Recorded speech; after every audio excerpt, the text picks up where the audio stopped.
going on, everybody? Welcome in to the North End Podcast, episode 55. Guess we got to shout out Sammy Hagar on this one. My name is Zach Graham, your host here on the North End Podcast, joined, as always, at least on screen, not in the stadium last night, by my good buddy. He's on record as my best friend. His name is Ian Misho. We call him E, a.k.a. Le James, a.k.a. Sebastian Drew Easy, a.k.a. Pap E. O'Daniel, a.k.a. Eastradamus, a.k.a. Chili Willie, a.k.a. Ian Stockel. I'll toss it right to you. Looks like you got something to get off your chest. No, I'm going to spare you. Okay. Figured you're probably already in a bad enough mood. Not great today. I'm not even going to let you bring me down. You know, you had the Warriors in 6. Very casual take. But we're in the Western Conference Finals. Big matchup coming up versus a very good squad. We respect them. Lakers in 6. Catch me at Club Shay Shay. All right, Eastradamus has spoken, and that will end our NBA talk for this episode. Plenty of Austin FC talk, plenty of MLS talk, Austin FC 2 today. It's a jam-packed episode, and there's not a ton of positives to talk about from last night, but we'll dive into the 1-0 loss at Q2 Stadium at the hands of our rival FC Dallas. But double game weeks coming fast and furious. Looks like we're going to have literally a month straight of Saturday and Wednesday games every single week. So we will preview the match at Seattle coming up this Wednesday. We'll recap this evening's Austin FC 2 loss, their first loss in club history. And then we got midweek MLS games. So you know what that means, E. We got midweek betting picks to get to at the end of this episode. And of course, recapping week 12. And I guess, man, it's week 13. Yeah. Hey, lucky week 13, right? That's how this works. All right, we'll take it. Whatever we can get. Whatever they're selling, we'll take it. All right, I will stop stalling here. Let's get into the bad stuff. And of course, it's not all bad. And if anybody can find the silver lining, it's going to be us that try to do so. Let's start off as we typically do, taking a look at the lineup. I think, E, that we kind of like the lineup came out exactly as we expected or desired yesterday. We had Leo and Julio back there. Alex Ring was the third center back, but we did see Johnny G and Adam Lundqvist as those wing backs or that are pushing forward. Danny and Johan in the defensive half there, and then up front, Rigoni and Redes and Jossie Zardes up top.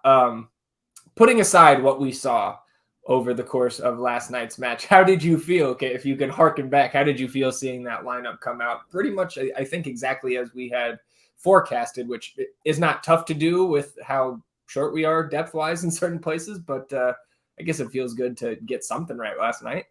Well, I don't think either of us got it 100% right because I had Lima. Oh, did you? Yeah. Okay. And Lundqvist to the bench, Johnny on that left side there. Mm-hmm. Totally fine with the 11 for sure. You brought up potentially seeing some Diego, but it just didn't seem like there was enough readiness on his part to crack this lineup with Coach. And Coach made an emphasis and point of saying that, we take injury specific stuff very seriously and you got to clear all of our protocols in order to play. And that's the right way to handle it. That's the responsible way to handle a player. So I was not anticipating seeing Diego, didn't see him. Fine with this 11. We can jump right into it unless you got something you want to say about this squad we rolled out. I mean, I guess since you brought up the comments from Josh there in the post game, and we can talk about some of his other comments as we go here, but specifically relating to Diego post game when he said there was really it wasn't really realistic for him to get Diego in there tonight. Mm-hmm. On the surface, that frustrates me a little bit because it does feel like a wasted bench spot. But as I'm kind of going through the rest of the healthy first team guys here, I don't know who else we really put on there or that we're going to feel comfortable putting in, just given the state of this roster at this point. But I don't want that to happen again. Like, it doesn't feel good to just have a spot that is essentially empty. I mean, we're just so thin right now, man. I don't even know if the best thing for the team was Dallas potentially wasting any sort of energy planning for Diego Fagundes to get some minutes, as opposed to what we could have got out of having, say, Amro Tariq on the bench. Sure. No, I don't know. We're just so fucking thin right now. I don't know. There was no good answer there. Rest of the bench, Ethan Finley, Hector Jimenez, Maxi Urruti, Sophie Jeffel, Nick Lima, Will Bruin, Alexander Radovanovic, and then Matt Bersano backing up Stuver. So, yeah, let's go ahead and jump into this. And Julio, second minute, collides with Jose Martinez. Both guys down. Looked like on the replay that maybe a little bit of a cut there on Julio, that they were kind of patching up like a boxer almost, and both guys down for 2-3 minutes. And man, in the stadium, it really kind of killed the momentum for, I thought, either team starting this match. Yeah, it was a muddy way to kind of start that game, and he definitely got glued up. I know, obviously, not being in the stadium, I have the advantage of seeing multiple replays and Sure. things of that nature. So yeah, he got glued up. I was super concerned he got concussed because he was laying there flat, like. Damn, but that's kind of how he laid when he hurt his groin too. So I don't know if that's just his injured pose, and I think it is. That's how he just kind of heals himself. It's a great yoga move right there. I respect it. Yeah, I was nervous, man, and fuck, could you imagine? Could you imagine? Oh, we were imagining in the north end, because of course that injury happened on the south end, and so the way he, like you said, the way he was laying, was like, what is? Is he dead? Like, what is going on here? Yeah. Yeah, and I guess to the point of you not being in the stadium, you were trying everything yesterday. Multiple tests. We're examining those tests with a microscope because you had the faintest line in that positive part there. Man, I mean, glad that is in the past now. You're going to be in the stadium next time. And honestly, we were kind of, Damon, Fudge, Jose was there with me sitting in your seat. We were all kind of cooking, and Aaron as well. Like, man, if we win this game, Ian's not going to be allowed to come back. I didn't say it. I didn't say that, but some of our friends did. That's okay. Well, I'll let you know. Not our friends anymore. Well, not your friend. I had a blast last night. Not. Shit. Here I am being super kind. Don't want to get anyone near me even the chance of getting sick. Yeah. There's a mutiny being planned behind my back. A coup. Oh, man. 15th minute. O'Brien steals the ball from Ring. Floppy. Deep in our half, creating great chance for them. Credit to Alex here because he's the one who ends up clearing out the low cross for a corner. But there were a couple moments like that last night where our backline just kind of slipped up, whether it was in possession or being caught out flat-footed. And we know with this speedy Dallas side, you got to minimize those types of mistakes. Yeah, sloppy. So, I mean, that was one of the main things that I took away from last night is just that we had no one necessarily played well, but we just had a lot of sloppy kind of turnovers and sloppy plays that ultimately led to our demise. Yeah. And there's a couple. There's definitely one thing that to me is just the priority when assessing this match that led to our demise, and that's getting a red card. But we can discuss that here in a little bit, and other people blaming other factors before the red card is just silly. 19th minute here, long ball from Adam in the attacking half and kind of on the break here. That cross gets headed along by Zardes from the middle towards that right side. And I thought that was an impressive header. Yes. And at the same time, that highlights how poor Jossie was last night, in my opinion. There were a couple times, specifically on another Lundqvist cross, when it was the Rigoni header that a lot of people thought he should finish. And I don't think it was necessarily as easy as some people made it out to be. I still think he, as a player of that caliber, we would like to see him put that one on frame. But If you watch that replay, and I think our everybody's friend of the podcast, Kevin Morris, pointed this out in the clip. Mm-hmm. Zardes is actually positioned to tap that in if Rigoni leaves it alone, but just a tough break there. Rigoni's trying to make a play. Yeah. I'm not mad at him there. He's just trying to make a play. He obviously didn't know G was behind him, but that would have been really fucking sweet for G to just kind of dink that in, and that would have been awesome for our parties. Yeah, I mean, look again, trying to find the silver linings here, and I think that's legitimately that header to Gallagher was good. It kept the break going and gave Johnny that chance where his shot ultimately ends up being blocked out for a throw. And then that throw, that's the one where he was attempting the long throw and the ball slipped. Slips out of his hands.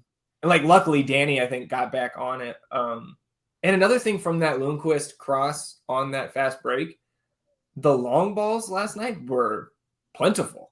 Mm-hmm. I really thought that was it's not the most efficient way to break down the defense, but firing those long balls and, trying to use that verticality, as Josh likes to say. 90 long balls last night for Austin, according to Opta.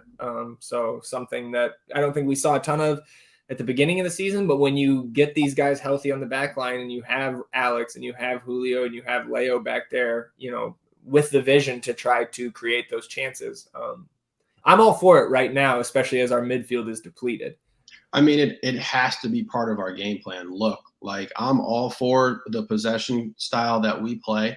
But after a while, it becomes a little stale. The defense then starts to creep up a little bit more on you. And you have to do that to keep them honest, because it makes the other stuff work as well. Look, I want to be in possession of the ball because then we can dictate and we can kind of impose what we want to do on the pitch onto the other team because we're in possession of the ball. We're not chasing people around. But particularly in this game, this kind of early match of this game, we were really playing out of the back and kind of passing it around and dinking it and dunking it. And we had to start launching some of these balls over the top in order to free those guys up. Yeah, no question.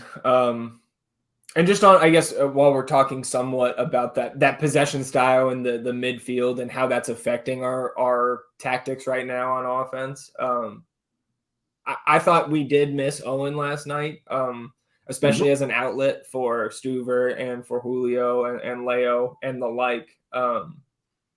And not necessarily that Valencia is there, right? But his ability to turn the ball upfield and be a threat, both with his passing and just with the ball at his feet and trying to take space, it doesn't really compare. 25th minute, Jesus gets on the break here. Stuver comes all the way out of the box, left side of the 18. Oh, yeah. Luckily, flag goes up, and man, on the rewatch this morning, that was close. Yeah, he was initially way off, but he kind of throws himself back onside before that ball comes out. Fortunate call. I don't know if there was too many people with him that they could have made legitimate scoring because Alex had gotten back to the center of the goal there. And worst case scenario, I suppose, is Stuber just takes a foul. Yeah, sure. But it was the sign of what was to come was that play. Yeah, because of the way Ferreira plays.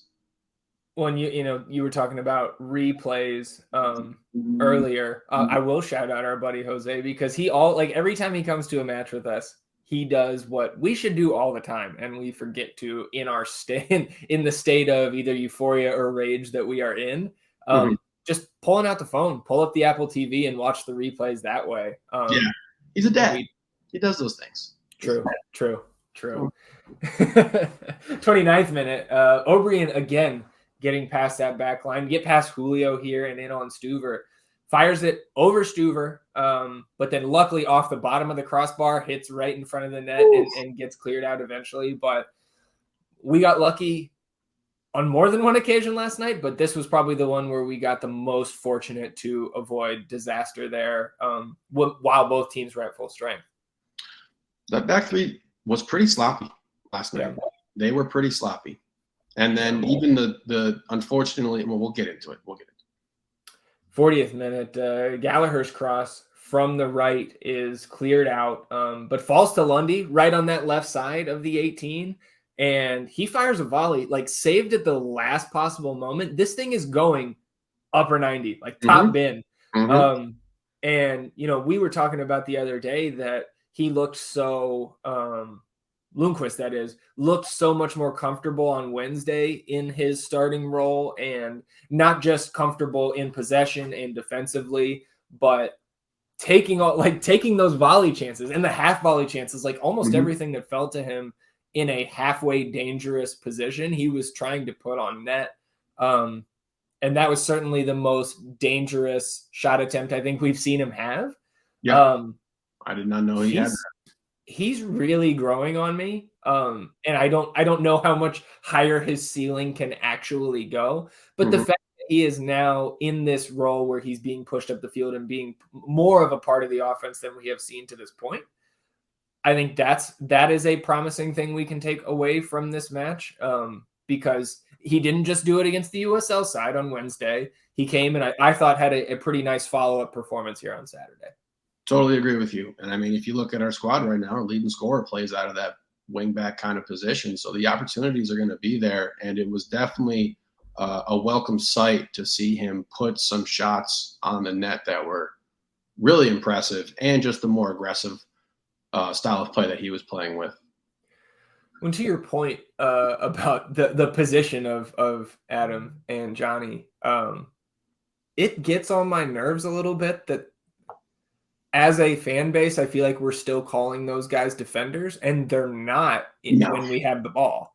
So to me, I just see a lot of people saying, oh, well, a defender is your leading scorer, and that's a bad sign. It's like the dude he was an offensive player, winger and striker his whole career until last year. And now he's essentially playing winger again. So that just gets on my nerves. That's just a little pet peeve of mine that we do. So that Lundqvist shot gets saved by Pass, and it goes out for a corner. And then I thought that ensuing corner by Emmy was a beauty, like right to Ring on the backside, clearly a set play, and great attempt by Ring on the volley there. And it goes into the side netting. It was one of those shots that, depending on where you're sitting in the stadium, a quarter of the stadium erupts because it looks like it went in. But that whole sequence was very promising. And really the last 5-6 minutes of the half here, actually, I would say 10. I think there was 5 minutes of stoppage here in the first half. Austin was on the front foot going into the half, and I thought it was promising at that point. But before we get to the half, 41st minute, Leo, yellow card, deserved, just kind of pulled down Velasco there on the sideline. And that was the first booking of the night, and then they came fast and furious in the next 15 minutes. Yeah, he did not play well last night. And I mean, shit, with that Alex shot, especially after that hell of a save by Pass, man, we had our opportunities in this first half to get on the board. We really did. I don't know if we're skipping over the G shot in the box, or is that coming in the second half here? I actually think I may have missed that on my notes. But no, that was first half. And I think it was before that the Rigoni header that we were talking about, because that's in the 3rd minute of stoppage time. So Jossie, ball coming down to him in the box. I think a deflected ball by the defender. And then he's on kind of the right side of the post, maybe a yard or two outside, and tries to pull it back towards that far post and just sends it wide. Jake Parsons. What's that? It was a tough shot. I mean, I think he would have, if given the chance to get that back, he would take it. But it was a tough shot. The defender was in, he was in position. Yeah. Kind of turning. But you'd love shit, man. We'd be cooking with gas if we had a striker that is putting could bury that. I mean, they just don't grow on trees in the MLS. It's the only guy I've seen do that this year is fucking Buanga. Yeah, exactly. Well, it's look, if he gets that opportunity 5-6 times, he probably buries one. Most MLS strikers probably do. I was just gonna say, I was gonna shout out our buddy Jake Parsons, who typically is in that first row of the supporter section, and he takes a lot of videos when there's threatening moments like that. And he posted one today, and I thought it it helped me understand how tough of an attempt that actually was, because you look on Twitter, you talk to your buddies after the match, and it's like, well, that was an easy one that Zardes missed, and it's easy to build that up in our head. Like you said too, it wasn't as easy as it appeared. 42nd minute though, a Pomical yellow card taking out Rodney on the break, also deserved. And then that 3rd minute of stoppage time in the first half, Valencia wins a ball in the midfield. He taps it back to Julio. Julio once again starting the break, finding Danny in the midfield. Danny whips it quickly out to Adam on the left side there, and his cross, like we talked about, finds Rigoni's head. He sends it over the bar, unfortunately. I think he could have. The only way I think he can do better there is obviously put it on frame and maybe kind of try to skim it, almost like Rodney did on Wednesday. Not the no-looker, of course, but, trying to get it onto that back post. And like we said already, Zardes is there waiting to tap it in if Emmy just leaves it. Yeah, we had our chances in this first half to get on the board, and we didn't, and it comes back to bite us in the butt. To your point about Leo, 6.2 rating there on the FOTMob algorithm. That is his lowest rated performance since the LAFC match. I'm also confused as to why he's playing on the right side and Alex is playing on the left. I actually asked Jose that last night as well, and neither of us had a good answer for it. I thought the left-footed center back was supposed to play on the left, and so I could see Leo playing in the center or on the right if Rado is in there, because he's also left-footed. Yeah. But and maybe it's because he wants to be able to cut back inside with his left, but I feel like that's an explanation I've been served for attackers like Diego, right? And him playing on the left. So yeah, I don't have a good answer for that, but I do have faith that our listenership here can tag us and let us know why that maybe is the case, or maybe they'll just tell us we don't know either. So that would be a question for Josh then. Second half, let me get back to the match notes here and make sure I'm not overlooking anything crazy. I'm not, but we do have something crazy happen right after the halftime break, literally 20 seconds in. I get kind of doing his best Felipe with the get the foul right out off the rip and a half. 46 minute there, Rodney yellow card. At the time in the stadium, I thought both of his yellows, because he gets the second one here in a minute. I thought both of them were a little bit soft. The more we pulled up the replay, the more I watched it, the more I talked to you. You're not in the stadium, as hyped up. You don't.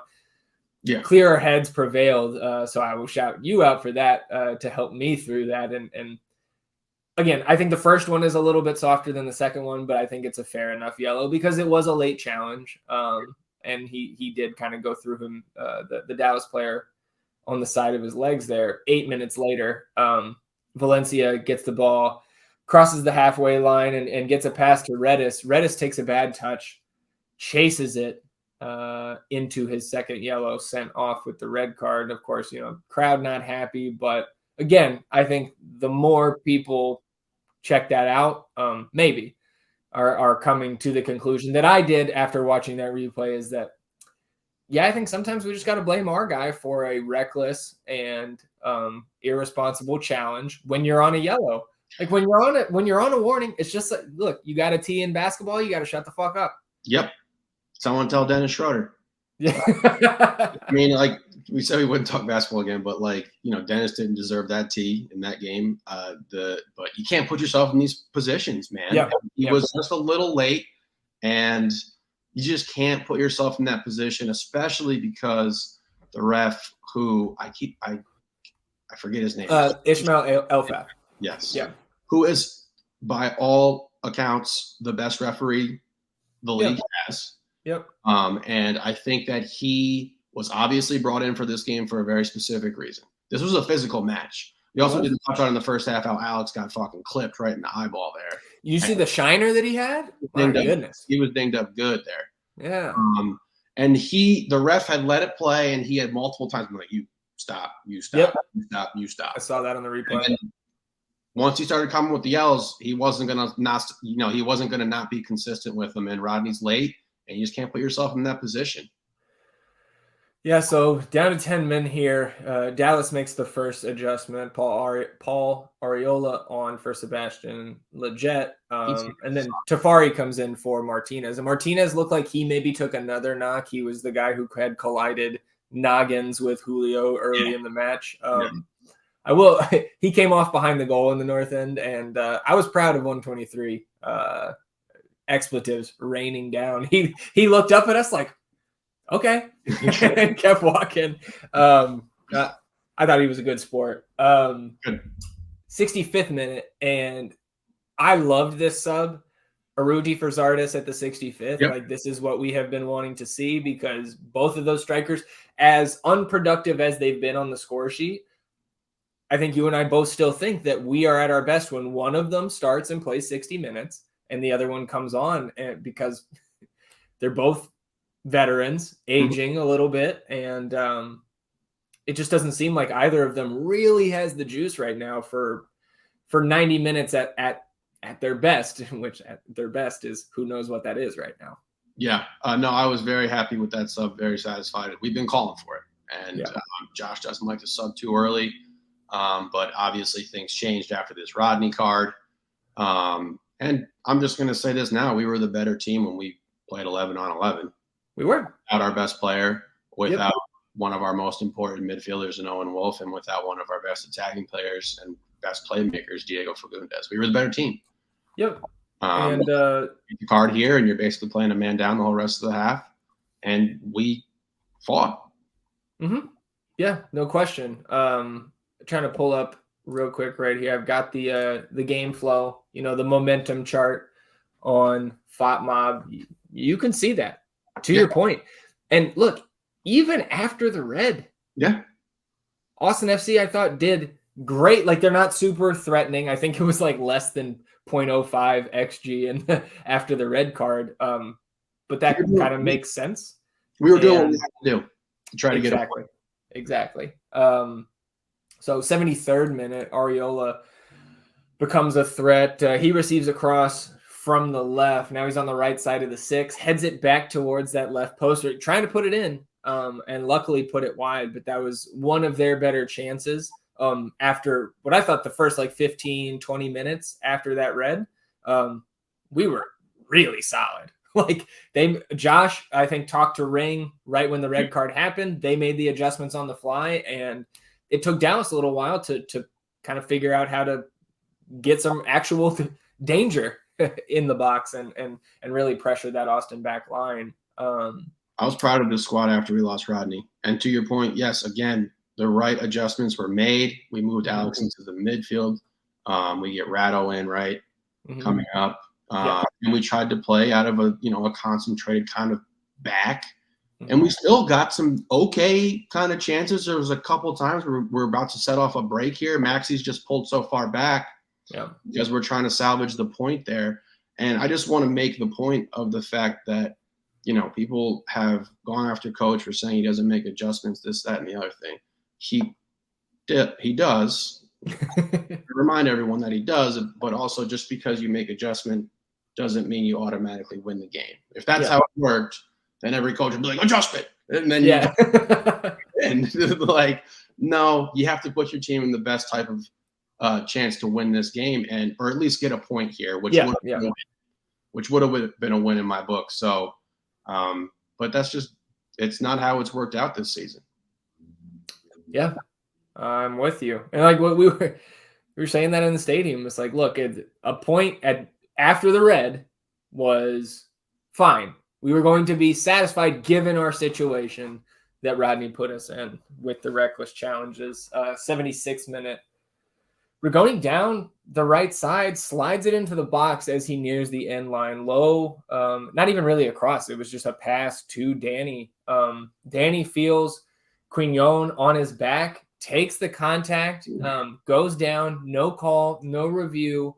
And I think for me, I'm fine with the no call. I think it could have been called, but I think the call that the official made on the field could not be overturned by VAR. If he deemed that the contact was sufficient enough, I don't think you're going to VAR and saying no pen, because there is contact.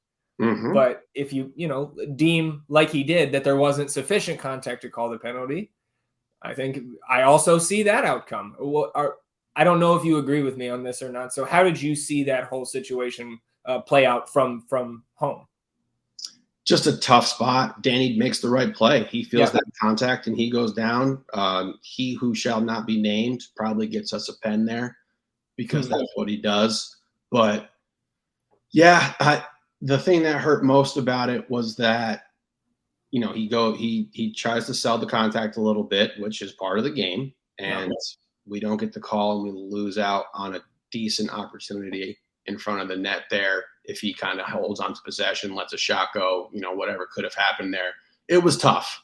It was tough. As an Austin fan, you want the call. If that call goes against me and I'm an Austin fan, I'm pissed.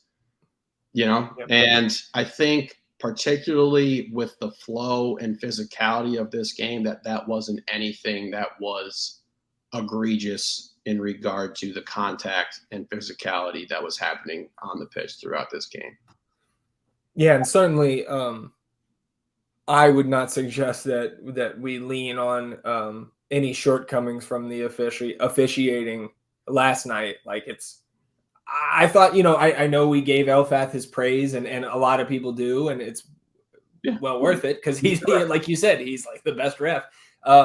Maybe he didn't have his best game last night, but he was far from the reason that we did not come out on top in this match. A lot of changes here right after that sequence. Lima comes on for Lundqvist, and then double change for Dallas. Sabalang comes on for Pamical, and Kamungo comes on for Velasco. Sabalang wastes no time. 6 minutes later, 83rd minute, he gets a yellow. And then Austin, double change here. Radovanovic comes in for Valencia. We shift Ring to the midfield. And then Finley in for Rigoni. Again, that's 88th minute. And I had some conversations with folks that I respect their soccer acumen. They've been around the game longer than we have, saying that they wouldn't necessarily have subbed on the back line in the 88th minute because we're so close to the finish line and it could potentially disrupt anything that was going on back there. I don't necessarily agree with that. Like, I think bringing on Radovanovic and moving Ring and even a tired Ring into the midfield, I was fine with it. And none of these changes end up being directly responsible for the eventual goal. But do you think there's anything there? Like, what is that something you would think about if you were in Josh's position? It came up on the broadcast. Oh, did it? The announcer actually said that, but I can't remember if he said it after the goal was scored, which is a great time to be saying anything. Right. So that's how I felt about it. So I did hear this. I don't know at what particular point in the match, and I start going through my brain, right? Because I'm thinking, all right, well, in basketball, I can make all of these parallels. I can understand what type of position you're putting your players in, what rotation you're going with, and like why and what the reasoning is there. So I was trying to think, if that kind of statement held any sort of weight with me in regard to breaking up the chemistry of that supposed back three. But the back three didn't play particularly well the entire match. It wasn't like we brought off a dude who was like playing out of his mind on the defensive side of the ball for Rado here. And it's just fucking 2020, man. It's hindsight there. It's just the result, right? Sure. I don't think anybody's fucking saying that if we get out of there 0-0.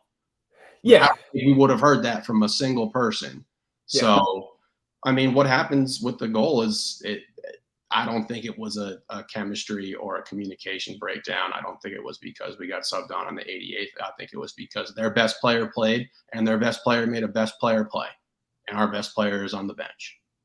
Yeah, it's a good point. Next minute, 89th, Stuver goal kick comes to Rado. Austin controls. Gallagher gets onto it, lofts it. Dallas gains possession from that pass attempt. They kind of quickly find Sabalang there in the midfield. He turns, plays just a dirty ball right through, right past Julio, catches Jesus in stride. And then he megs Stuver for the winner. And Stuver was that fucking close to deflecting that and preserving the clean sheet. Do you think I also saw some folks saying, if I'm Stuver there, I'm coming out and trying to rush the attacking player there, trying to shrink the goal, shrink the target. On the replay, I think to me that falls into what you were just kind of saying, is like hindsight. Like, the guy had to nutmeg him to score the goal. Like, I'm not sure he was aiming 5-hole there. Maybe he was, but I definitely don't think he was intentionally trying to nutmeg Stuber there. Again, 2020, if my aunt has wheels, she'd be a bicycle. That famous quote. He's one-on-one with the best player, one of the best players in the league, a fucking goal scoring dude. Like, this is what he does. This is what he gets paid to do. And it was just a one-on-one, and he got the better of Stuve there. And I just do want to touch on, the particular kind of brilliance that, Jesus Ferreira brings to the pitch when he plays. Now, he's fast as fuck to start, but he is even craftier with his positioning on the field. He kind of plays this nebulous area between the actual 9-10, and then he kind of fluctuates back and in between. And he, like we said early in the match, where he's offsides, where he could have potentially been on, he creates these very difficult and challenging situations for defenders, because it's like, all right, am I going to commit to him that far up? And then as soon as you take that step, he's gone, and Julio obviously is not going to be able to catch him. Right. And I can't be mad at Stu for that, man. He tried there. It's a great player coming down at you one-on-one. And like I said, their best player made a best player play. Yeah. I will say about Stu, like, I don't think he had a bad game. I also don't think it was his best game. I thought it was far from that. That's totally fair. Well, and also, man, credit this team. They kept fighting. 7th minute of stoppage time. We had 9. Great ball from Radovanovic. Causes Martin Paz to come out, be off his line as he's trying to meet the ball, where Ethan Finley's trying to run onto it. I forget which defender was marking him, but Paz collides with his own guy. Finley can't get a touch on it. Maxey's rushing in. He can't get there on time. It gets not really cleared, but kind of pinged out of the box. It comes right to Lima. He fires a shot, and that gets cleared by Farfan, because if Farfan's not there, that's in the net. Yep. And then the ninth minute of stoppage time, Danny crosses from the left side all the way to the right onto Maxey. Maxey's wide open. He passes it right back in front of across the face of goal, right in front of net. 3 green jerseys. Nobody can get a touch on it. And that's all she wrote. Tough. Yeah. A really tough way to end this game. Almost stole a point at the end. Almost. I know. Shit, man. And I was convinced that we were going to get out of there with a point, because we were convincingly the better team throughout the course of that game. The majority of the game, particularly when we were playing at, full strength. Again, proud of this squad. They fought. You lose a guy, 10 minutes into the first or the second half. Your best player's not playing. Diego's not playing. Owen's gone. It's a derby match. This is a rivalry. We played hard. We played all the way till the end, till the very last gasp, and we tried to put something on the board there, and we just couldn't do it. And this is, you can do all the things right in the world to try to get ready and try to get yourself a win, but this is a difficult league to get wins in, man. And we're not on solid footing right now, just in general. We're continuously being behind the 8 ball due to these injuries we suffered. But look, we have a lot of really good opportunities here coming up. We have some very winnable matchups that I know that we'll preview here. And this team's got to keep fighting. You just got to keep fighting, and we can hopefully get healthy, and then we can do a full assessment on this squad. It does feel like it's been a season of almosts so far.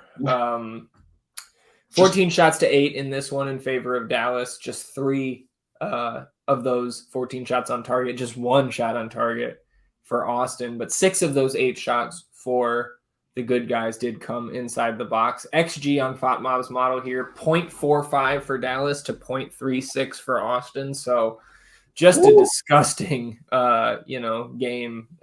mucked up, not a ton of chances.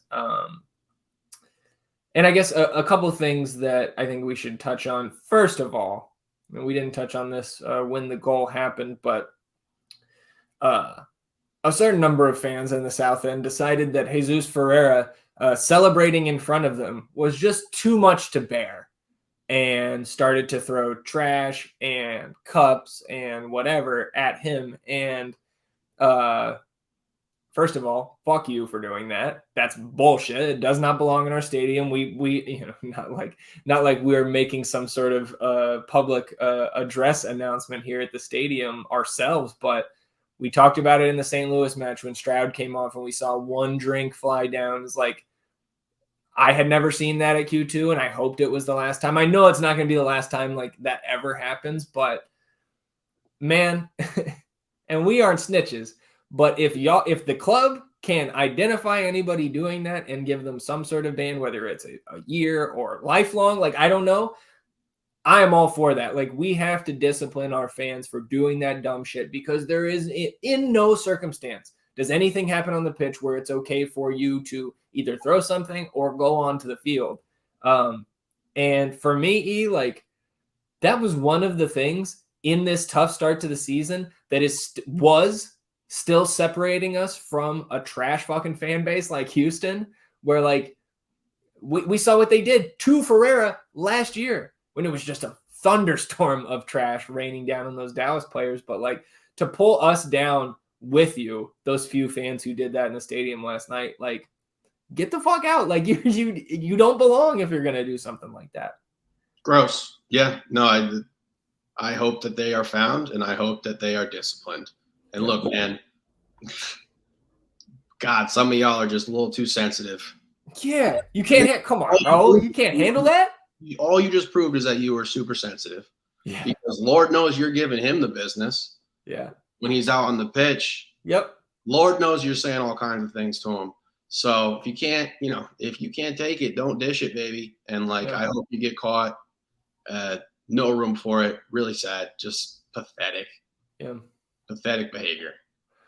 Well, I know Otra Por Favor, I think, Richie behind that account tweeted out today, was like, yo, that's part of the rivalry. And a celebration. Yeah, you can do whatever you want when you score. You fucking do that. Yeah.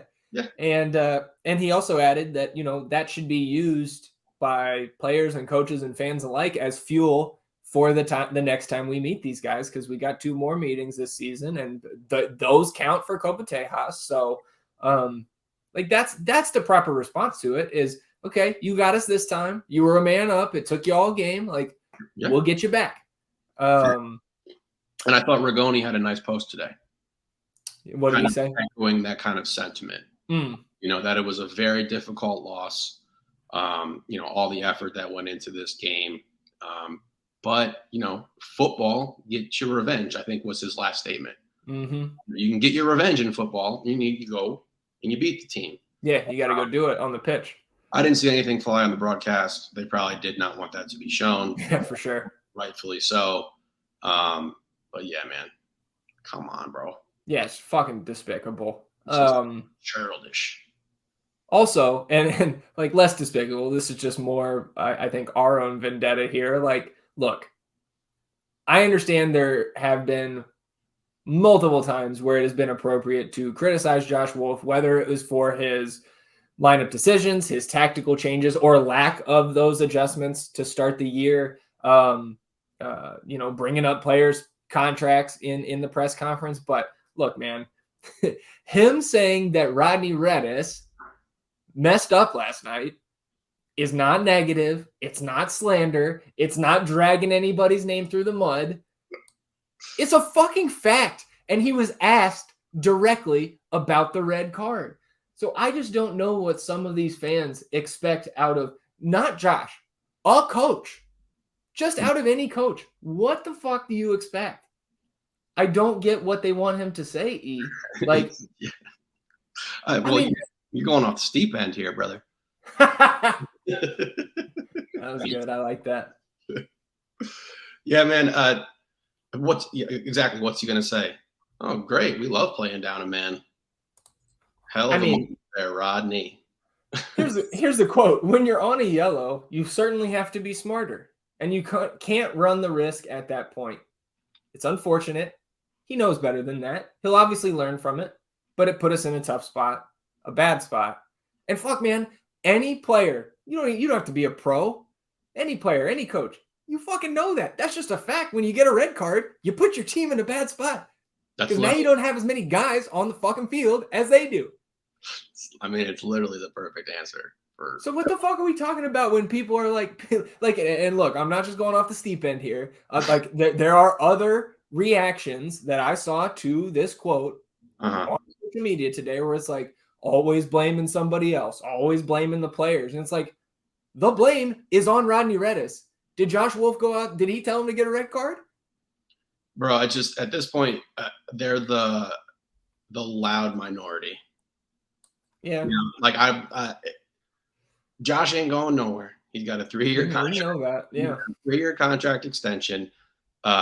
If this team gets healthy, then we can, let's talk about it. But y'all don't want to talk about us being the better team on the pitch for the majority of the game, which was the case. Well, and I guess that's another thing I wanted to kind of discuss too, is the frustration, for me at least, that it feels like, for lack of a better term, there's this built-in excuse right now because we are so, like, when you have no Fagundes and no Driussi, who are our 2 best players last year, maybe outside of Ruben, maybe Ruben had a case to be number 2 there.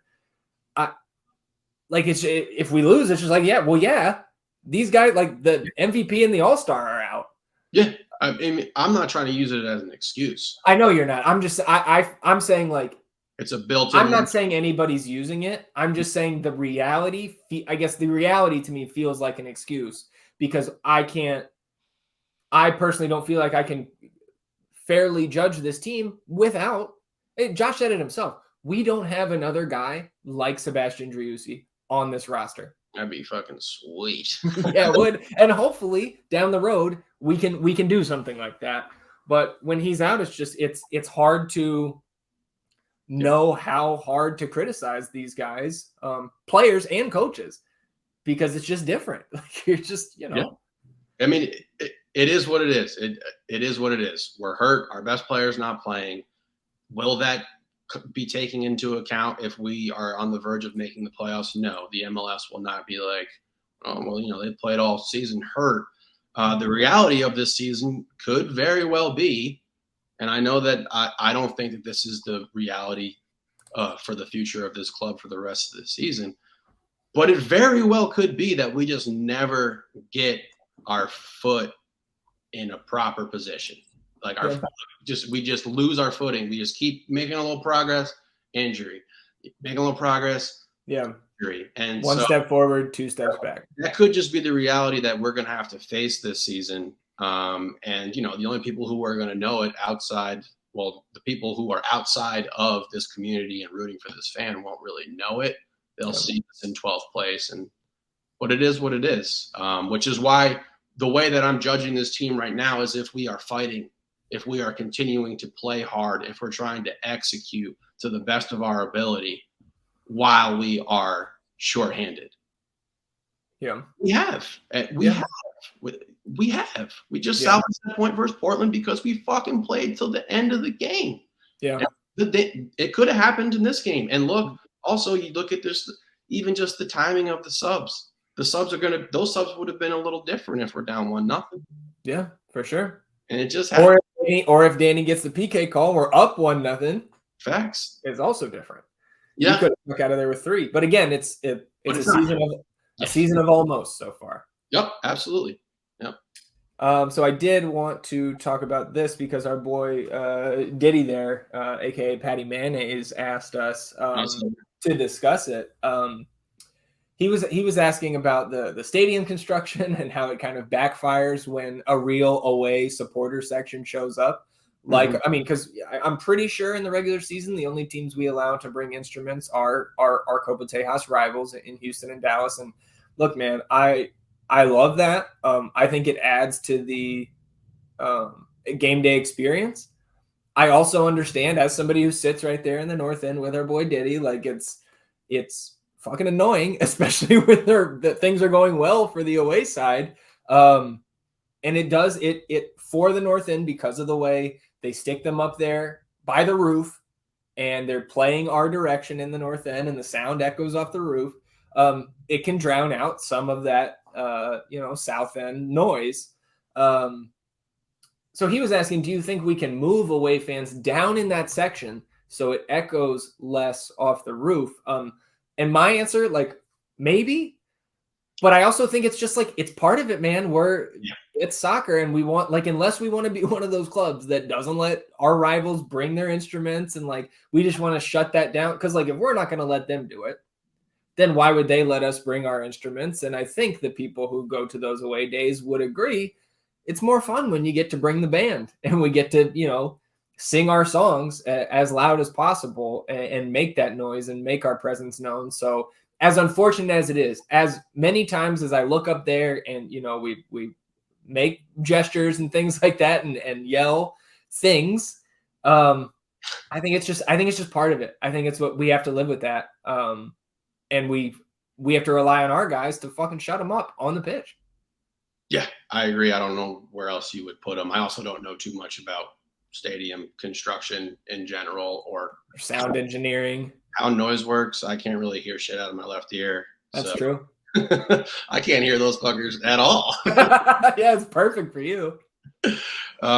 Yeah, we just got to be louder in the north end. Yeah, you're right. Hey, and we can always be louder in the north end. My saxophone. Let's put a pin in that game and move on to Wednesday here. Preview this Sounders match quickly. Quick run through the history between these two teams. It's not great for Austin. 2 draws, 2 losses overall. May 30th, 2021, 0-0 draw in Seattle. That was the first draw in Austin FC history. And even before I had realized that this morning, I have always considered that one of my favorite ties that we've ever had, because they were the Sounders, and the Sounders last year were much worse in the league than they were in 2021. And to get a point up there, early-ish in the season, with the way we were in that first year, I look back on that 0-0 draw fondly. And I think, it's probably between that and the home opener against San Jose, the 2 favorite 0-0 draws we've ever had. 2 months later there, July 22nd, that was the 1-0 loss at home, the teenager game, the Rui Diaz game, the 40-yard banger over Stuver off his line. Would love to be able to forget that one. I don't want to forget that. That was one of the coolest things I've ever seen. That was a fucking great goal. One of the best goals we've seen at the stadium. Ridiculous. March 10th or 20th, of last year, 1-1 draw at home. That was a Will Bruin goal, and potentially offside, and lack of multiple camera angles there certainly hurting the Austin cause. But then Diego's late equalizer in that one in the second half, getting the point at home, and then ugly September 10th last year, when we were really going through the worst period of the regular season in 2022. 3-0 loss on the road. Rui Diaz brace in the first half, and then the own goal off the free kick that hits Ruben in the back when he's not looking and bounces in. Tough night there in Seattle. So hopefully this one going to be a little bit brighter. Seattle currently sitting on 23 points from their 12 matches. Those 23 points are good enough for top spot in the West, although they're just 2 points above LAFC, and LAFC have 2 games in hand. Seattle still sitting at the top of the table as things stand. 7 wins, 2 draws, 3 losses. 19 goals, 4-9 against, so that plus 10 goal differential. Last night, beat Houston 1-0, but they were up a man for 70 minutes, and that one goal did not come until the 87th. And then they were up 2 for the final 12 minutes after Ache gets his second red of the season. Why did the Houston coach tell him to do that? Yeah, I don't know. Does he not know? I wonder if he was negative about him in the press conference later. Yeah, I wonder if he hurt his feelings. So 87th minute goal. And we saw some of our buddies out there. Reed Baker Whiting was out there celebrating that goal, after he took that fat L to Austin FC2 a few months ago. They did lose to Sporting KC last Sunday at home in what was probably the biggest upset we've seen in the league this year. That was SKC's first win. Yeah, exactly. We are the cure for all the ailing teams. But so a little bit of a rough showing here over the last week with the loss there. They lost in the Open Cup midweek to the Galaxy, and then barely being able to get past Houston last night. Rui Diaz is still going to be out for this game. Christian Roldan is still likely out. You could potentially see Nuhu back in this game, but he's been struggling with an illness. Leo Chu was out with a personal issue this weekend. No word yet on his availability for Wednesday. So we're not getting full strength Seattle either, although their depth, certainly something that we desire, I think, here in Austin. Of course, for us, still no Seba, no Owen, and now no Rodney Redes, which is, those words have never been more important in his career. So I guess let's talk about that. With no Rodney here, and we know that Josh is being extra cautious with Diego, it doesn't sound to me like he's going to get the start here. I think we probably see him off the bench. Again, we are going to Lumen Field, playing on the turf. We know how cautious some of these players are with that artificial surface. So I think we get a Finley start, which, okay, fine. It's not exciting. I don't think, it doesn't completely tank our chances here. But how are you looking at the midfield now with no Rodney added to this? And I guess talking about the rest of the team, could we see some rotation at other positions as well? This is a 100% serious comment. We need to bring somebody up from FC2. Okay. I having just watched that game with that team play. Now, Valentin, is he stuck down there? That would have to be so. Courtesy of Phil West, I think a couple other buddies helped us out with this a few weeks ago. We have a certain number of short-term affiliate agreements, which are essentially the equivalent, if we can sneak in a little more basketball here, of a 10-day, or it's kind of a mix between a 10-day and a 2-way. Okay. So essentially we can pull up any of those FC2 contracts for, I think it's 4 days or maybe 4 total games. So yeah, we can pull up Valentin if that's the one you think we're going with here. I don't know if that's the one we're going with. In my wildest dreams, that's the one I want to see. The kid is fucking good. He is. He's fucking legit. He is a good player. We talked about this Colorado 2 team that they played today, unfortunately lost to, but they have pro players all over that roster. And this kid went out there and showed out, and he played really well today. Now I'll get back to the original question that you asked me here. You got to get Finley in there. I think what you need to do is you need to put Lima at that right wing back and then open up a little more flexibility for Johnny G to kind of be moved around the field where we may need him. And also, I'm okay with throwing the back 3 of being Rado, Julio, and Leo, and then pushing Alex up into that midfield for Johan. Okay. But we're gonna have to get creative again, man. It's gonna be interesting again. The good thing, I suppose, about Finley is that he plays better on that right side, which can leave Emmy over on that left, where he's seen some more success and some greener pastures over there. But yeah, we're gonna have to get creative. And again, this is another reason why you can't put your team in this type of position, particularly when you're dealing with the type of injuries that we're dealing with right now. So yeah, I want to see Finley. It's going to be Maxi this time. Yeah. Maxi. Emmy. Danny has to fucking play. He has to play 90. There's really no other way around it. Also, I just want to be able to enjoy my time with this kid as much as possible, because he is not staying here long, because he's just too damn good. So yeah, Danny, and yes, let's put Alex in the midfield. Let's get Ratto on that back line. It's hard for me to say I don't want to go to Lundy on that left side as well. But yeah, we're gonna have to get creative here. Yeah, I mean, I think that if we don't call up somebody just as a warm body there from FC2, I think the move is probably getting Johnny up there as a backup Diego ain't central playing midfield. At all? No. Okay. It's on the turf. It's coming off a groin injury. It's a midweek game. I don't think. And if anything, this might be the one where you just kind of chalk it up. Sure. With the schedule coming up going forward. Sure.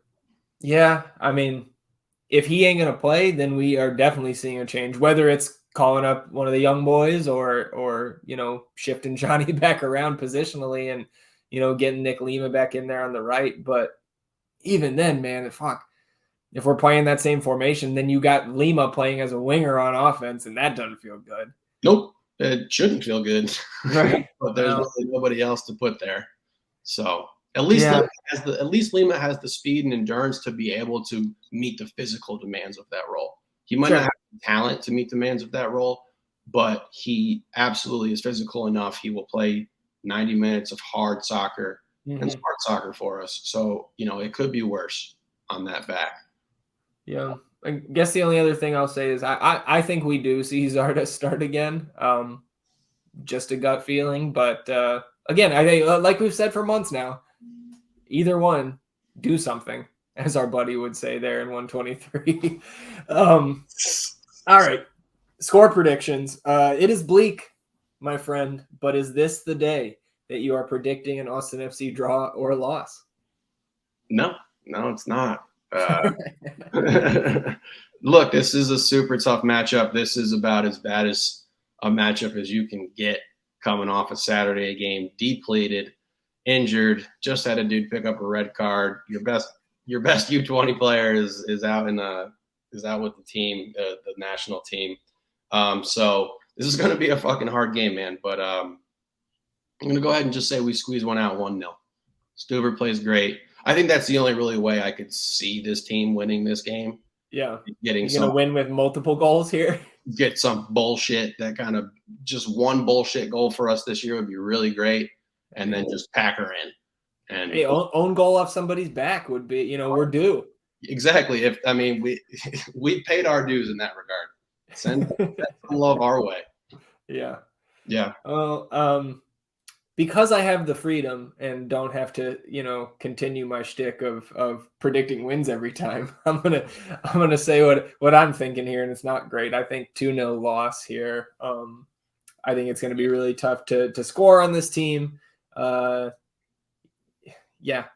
don't have a lot of high hopes here, and I do think we've got Toronto coming to town on Saturday, looking a little bit further ahead, and that team is extremely beatable, especially with the distance they're going to have to travel. They also have a midweek game. I think everybody but St. Louis plays here on Wednesday. So, coming back home on Saturday, I think, you may be right there. We may, like you said, chalk this one up and just move on. And in that case, or I should say, if that's the case, why don't we bring up multiple FC2 guys? Yes. And roll them out there like some of these other teams have been doing. Yeah. I mean, they did it to us. They won, but yeah. No, look, man, I would love to see CJ up. Obviously I've made my case for Valentin, who I just think is he's just fucking good. Yeah, I would love to see us bring some young dudes up in this game. And you know what? Just go toss it up. Yeah. See what happens. Go out there and play. Yeah. They're beat up too. So, sure. So we're looking at, I want to see where your head is at. We got Seattle here Wednesday. Yep. Toronto Saturday. Yep. Chicago Wednesday. Open Cup, yeah. Then it's Houston away. And then Mini at home. Loons. The Loons on the Wednesday. And then RSL Saturday. So with that upcoming schedule, taking into account this Seattle matchup here, how many points would you like Are you feeling? How many points are you feeling like so happy about? Realistically, So happy. like you're like this Okay, is so okay. as good as it can. I mean, as good as it can get. It's fucking, you win them all, but like trying to keep some modicum of realism here. Yeah. We're winning the Open Cup match. I want to advance in that. We're fucking 4 wins away from a trophy. Come on. Yeah. Yeah. I think 6 from the 4 league games. I'm very satisfied. Just compared to what my expectations are now, not what they were coming into the season. And anything more than 6 plus we advance in the Open Cup, I think it's not quite no pants season, but like we're real happy. Okay, I'm good with that. I mean, 6 points in the next 2 weeks. Like I understand all of these teams also play, right? But like if you get 6 points and you're up to 16, if nobody else gets any points right now, like, of course, that's not going to happen, but that puts you in the 6th seed, right? Mm-hmm. And so, like, if you get 6 over the next 2.5 weeks, you are certainly in a playoff spot. Mm-hmm. And if we're sitting in 9th or above at the end of May, then we said at the beginning or in like mid-March, we were like, okay, we're going to give this team to the end of May, this congested piece of the schedule. We were looking ahead, and we were going to kind of judge from there. And I think if we're 9th or above, then I cannot hit the panic button. We're in a playoff spot. I totally agree. We got to protect our house. Yeah. We gotta get wins versus Toronto. We gotta get a win versus RSL. And look, man, Minnesota kind of started out well, but they're not ultra talented. Obviously, there's a situation with Reynoso. We don't really know what's going on with him, what's going to be happening. Maybe he's hanging out with John Morant. We snuck in a ton of fucking basketball today. We could have got a lot more in. Yeah, you're right. You're right. So I want 7. Okay. And I want lofty. And an Open Cup win. Yes. Okay. That's where I'm like, yeah. Okay. Yeah. For sure. That's where I'm at. Like, yes. Like we took care of the games that I think we should win, and we somehow salvaged a point elsewhere, and I'll feel pretty good about that. So this is going to be a tough matchup for the boys here. But look, I'm excited for their chance. Like you get an opportunity here to go play, the number 1 team on the table. Everyone should have a pretty sour kind of taste in their mouth after this game. Yeah. And fuck, man, let's bounce back. Well, we will certainly, the podcast will be coming, I guess, as frequently as they typically do, but just more to talk about here with game to recap, game to preview every episode for the next 3 weeks. And what we're not going to do is leave out our boys from Verdos. But just real quick, talk about today, the showdown up there in Colorado. We got the starting lineup, and it was, a pretty standard, I think, business as usual with Damian and net, Sal Kip pairing, Hafferty with the armband on the right, Charlie there on the left. We got the Pitt Panther connection in the midfield alongside Bobo, and then Rodriguez, Fodry, and AOC up top. It was good to see Micah Burton back with the team on the bench. He did sub in later. And one thing I've noticed too, not just for us, but for other teams, some teams don't fill out their bench completely here. Like we had today, I believe we had 8 players on the bench. Last game, we only had 7. So I don't know what the deal with that is, but maybe those, Cristo Vela and Micah Burton had homework to do last week. I don't know. But good to see Micah back with the team today.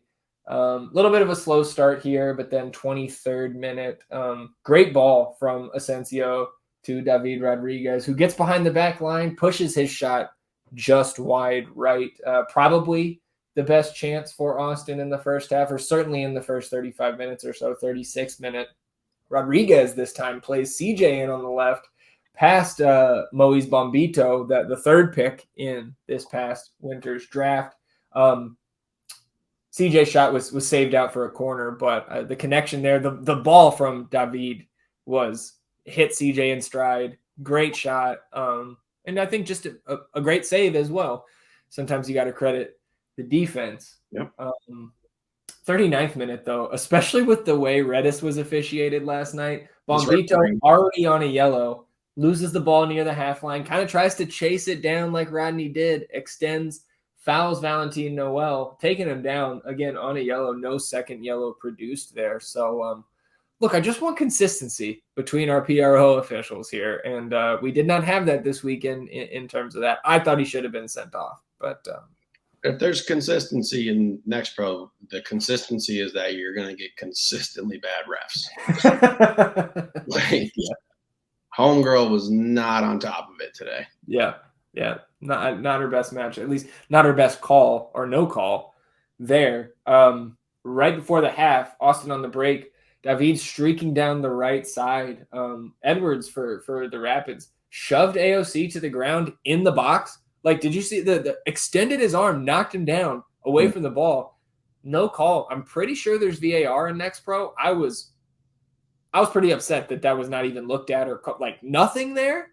Yeah, and part of their game plan was 100% to be physical with us. And I talked about it on last pod where I said I thought EJ would be able to handle that physicality. They tried to punk us. Yeah, they did. They tried to punk us multiple times. We didn't allow it. Again, we were the better squad in this game. We were the better team. Yep. 46th minute, right after the half, Calvin Harris comes on for Rapids 2. Again, that's that second overall pick in the 21 draft from Cincy. Again, like, this team is, we talked about it, 11 first-team contracts. Like, and not all of them were available today. Like, Illich was not in goal, but still, like, these high-caliber draft picks, high draft capital. And that Calvin Harris, that dude is fucking big. Like, I had not reacted to a team's just stature like that, with the exception of Tacoma, right? Those Seattle boys were big as fuck too. Yeah. Again, pros. Yeah, 100%. 51st minute, the broadcast starts to mention the team barbecue they had last week, and Rapids immediately score. And man, look, I know they're playing at, I think, the Denver University fields there. So not the highest quality facilities, but this shot from Marlon Vargas literally lifted the goal up off the ground. It was there was that much velocity on that shot. I had never seen that, and that was pretty impressive, man. And I have no shame in Damian Loss not saving that shot. No, that was a hell of a strike. 57th minute, Ramirez in for grill master Jackson Valti. 66th minute, Calvin Harris gets free down the right, ducks it into his left. Great shot. Better save from Damian there. 71st, EJ comes in for CJ. And then Pinot in for David Rodriguez. So we saw a double striker look. You didn't like it? I didn't. I thought Pinot had some chances that he just really muffled. Yeah. Miffed. I'm miffed. I'm miffed as to what word to use there.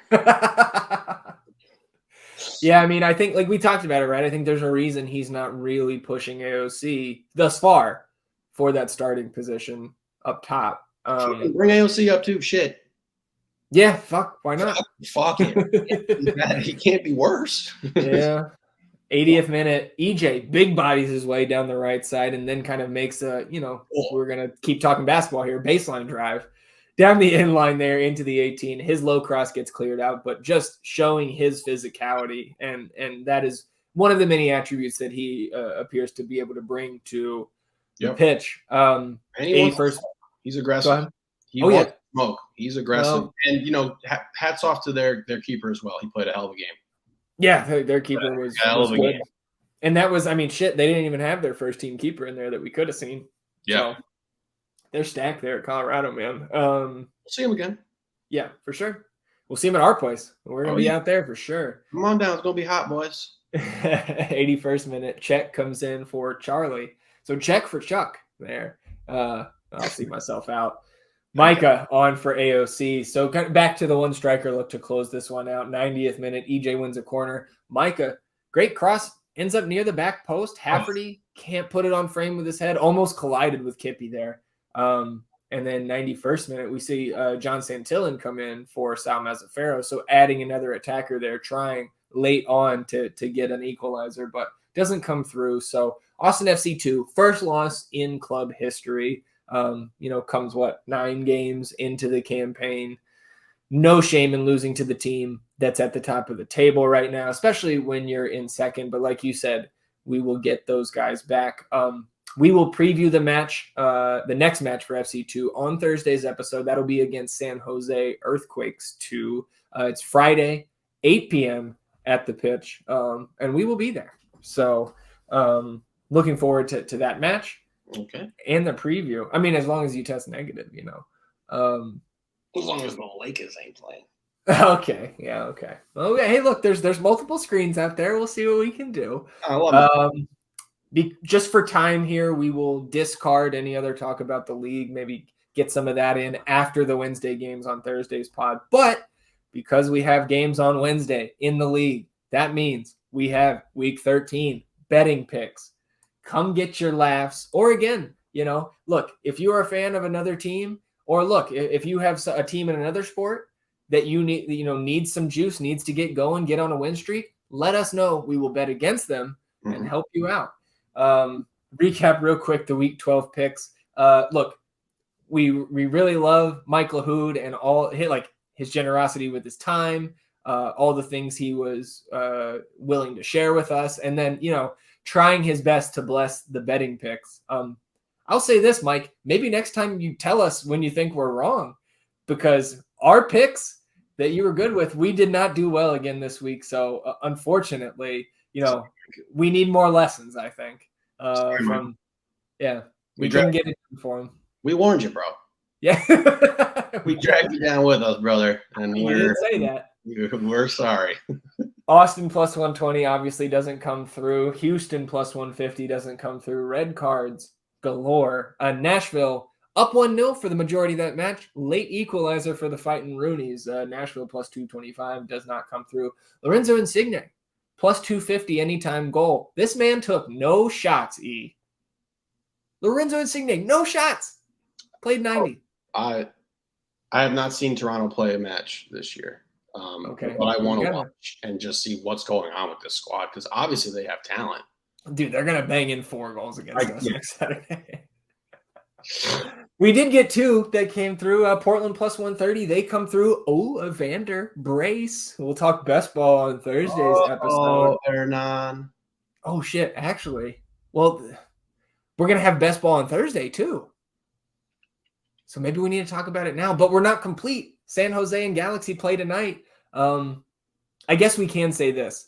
There is a a significant chance that the North End is coming out on top again this week, and looks like we're up into second place. Can you smell that first place spot, E? It's far away. It's far away. Smells like Landon's beard. Portland plus 130 and LAFC plus 135 do come through for us. So minus 1.35 units on the week. That brings us to negative 26.94 units on the season. But week 13, midweek, our first midweek bets of the season. This is where we turn it around, E. And I will start us off here in the interest of time. And I will go against Austin. I will go with my pick. I said Seattle 2-0. So I am going Seattle to win and over 1.5 on the total. That's minus 110. I hate to do it, but we're trying to get some units here. Need some units. I will also keep it quick as Moochie awakens from his slumber. LAFC minus 1.5. Get him at plus 130, playing SKC at home. We know what they can do. We know how they can score. Let's hope they score 2 more goals than the other team. Let's hope. LAFC minus 1.5. That's plus 130. I'm going to go against the perfect bet here, E. Houston, no Amin Bassi, no Ache. They are on the road at Minnesota, and I know we are not super high in Minnesota right now, but minus 105 for that shorthanded Houston squad, who has not been as good away from home. Traveling short week. Give me Minnesota minus 105 over Houston. Beat them like a trash can in the Astros dugout. Hey, that's a fastball. Woo, you guys like that? All right, I'm looking at tonight's game. San Jose getting plus 280 versus LA Galaxy squad. Which is still in shambles. They still can't get their supporters on the same page. Klein is still there. So we're going to the well of teams that are, in shitty positions like our squad is, and hoping that they can continue to be shitty. Yeah, so, reaching our paws back into the Week 12 bets there, but still hasn't happened as of this recording. Kickoff is actually in 11 minutes, so that will, help us end the pod as we're going pretty long here. 2 more picks, though, 1 each. Let me close out my card here in Week 13. Going to our buddies out there in Charlotte. Charlotte, even odds, hosting Chicago Fire. Chicago got to win this weekend against St. Louis. St. Louis looking real shitty right now. They're also shorthanded. Charlotte been turning things around of late. Did get a big underdog win this weekend. They have won 3 of their last 4 matches now, sitting on 15 points. 15 points in the East. They are sitting in 12th. They are tied for 6th. There are 7 teams sitting on 15 points out East. Yeah. Look, like our buddy Mike LaHood said, it is a league of parity and momentum. You see the parity and the momentum there with Charlotte. So Charlotte, even odds to win at home against Chicago. Lock it in. Like it. I am going to the perfect bet. Ooh. Dallas at home, welcoming the Whitecaps of Vancouver, a squad that obviously plays in Canada. They do. So they're going to be coming down here they're in a dome, right? Yes. BC Place. Okay. So yes, coming down here into the heat. Jesus Ferreira is awesome. And if Dallas loses, we win. Correct. Perfect bet. Perfect bet, man. It's the perfect. Week 13 picks. My card, Seattle to win and over 1.5 against Austin, -110. Minnesota to win, -105 at home against Houston. Charlotte to win, even odds at home against Chicago. With the perfect bet, Dallas -105 hosting Vancouver. LAFC -1.5 hosting SKC as +130. And then tonight, San Jose +280 at the Galaxy. Those will be some big units if the Earthquakes can pull off this upset on the road. And looking at the standings, wouldn't be much of an upset. So those are the Week 13 betting picks. And that'll do it here on episode 55. I did enjoy, you didn't like my shout out to Sammy Hagar. Can't drive 55? Who the fuck is Sammy Hagar? Well, you need to get some culture in your life, my friend. I'll help you out before next episode. And hopefully you guys, the listeners, can help us out as well by reviewing, or subscribing and subscribing. Don't just choose one, do all 3. Where you get your podcast. Help us grow the pod. And if you're watching on the YouTube channel, hit the subscribe button. And you can hit the notification bell to know when a live stream pops up or a new episode goes live. And of course, on this episode, like the video, hit that thumbs up button. Help us battle the YouTube algorithm overlords. Atone for your sins.